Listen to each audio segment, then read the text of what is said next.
Anda Badra Persawian. Assalamualaikum warahmatullahi wabarakatuh. Shalom, nama budaya, salam kebajikan, salam sejahtera bagi kita semua. Perkenalkan, saya Yaman Ania Medani dengan nomor induk mahasiswa 250731104, program studi hukum agama Hindu, mahasiswa dari Institut Agama Hindu Negeri Pidijaya Kecamatan.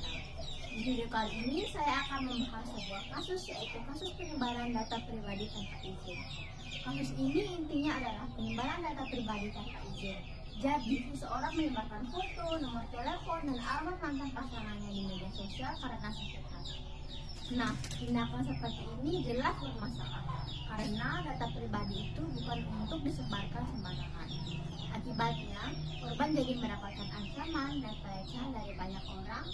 Jadi dampaknya bukan cuma bikin malu, tapi juga bisa membahayakan. Kalau dilihat dari sisi hukum, perbuatan ini termasuk melanggar perlindungan data pribadi. Di Indonesia, data pribadi dilindungi oleh undang-undang. Jadi, orang lain tidak boleh menyebarkan tanpa izin pemilik data. Karena dilakukan dengan sengaja dan lewat media sosial, pelaku bisa kena masalah hukum yang lebih serius.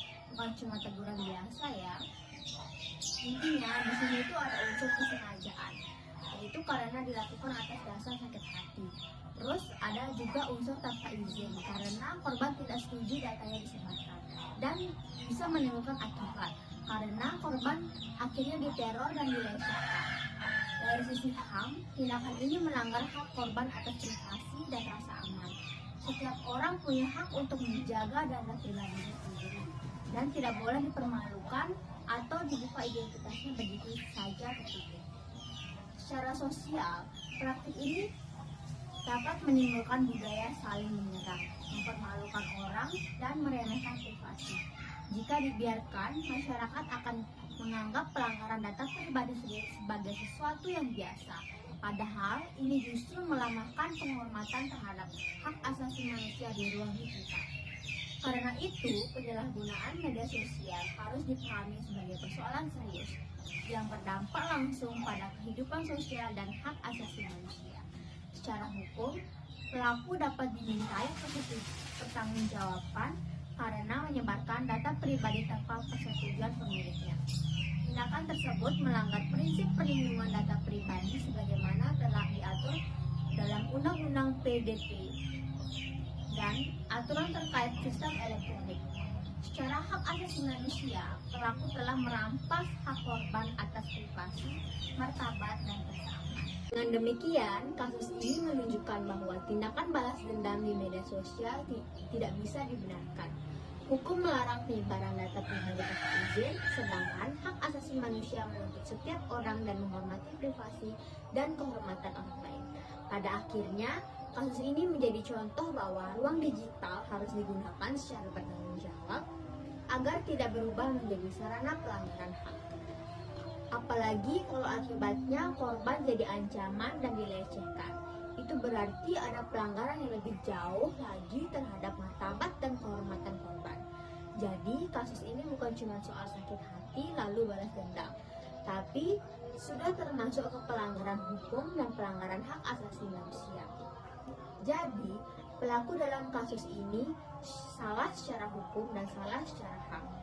Ia menyebarkan data pribadi tanpa izin dan akibatnya korban mengalami ancaman serta pelecehan.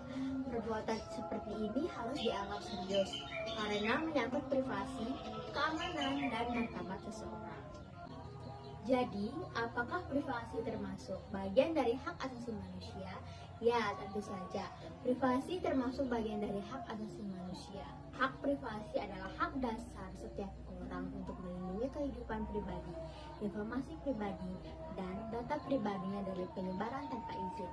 Di Indonesia, perlindungan data pribadi juga dipahami sebagai bagian dari hak konstitusional warga negara dan bagian dari hak asasi manusia. Lalu, hak apa saja yang dilanggar? Dalam kasus ini, hak yang dilanggar adalah yang pertama, hak privasi, karena data pribadi korban disebarkan tanpa izin. Yang kedua, hak atas rasa aman, karena korban jadi menerima ancaman dan pelecehan.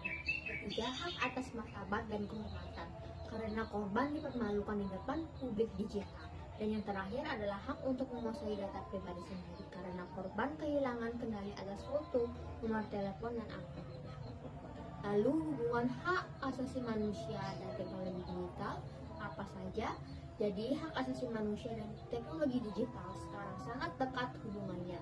Di satu sisi teknologi memudahkan orang berkomunikasi, belajar, dan menyebarkan informasi. Tapi di sisi lain teknologi juga bisa dipakai untuk melanggar hak orang lain kalau tidak hati-hati. Karena itu di era digital ini hak privasi harus dijaga supaya orang tidak sembarangan membagikan data pribadi, doxing, atau menyebarkan aib orang lain. Perlindungan data pribadi apa saja yang ada di Indonesia? Jadi di Indonesia itu sudah punya Undang-Undang Nomor 27 Tahun 2022 tentang perlindungan data pribadi atau UU PDP. Undang-undang ini menegaskan bahwa data pribadi harus dilindungi dan pemrosesannya harus punya dasar dan yang sah. Misalnya, persetujuan pemilik data.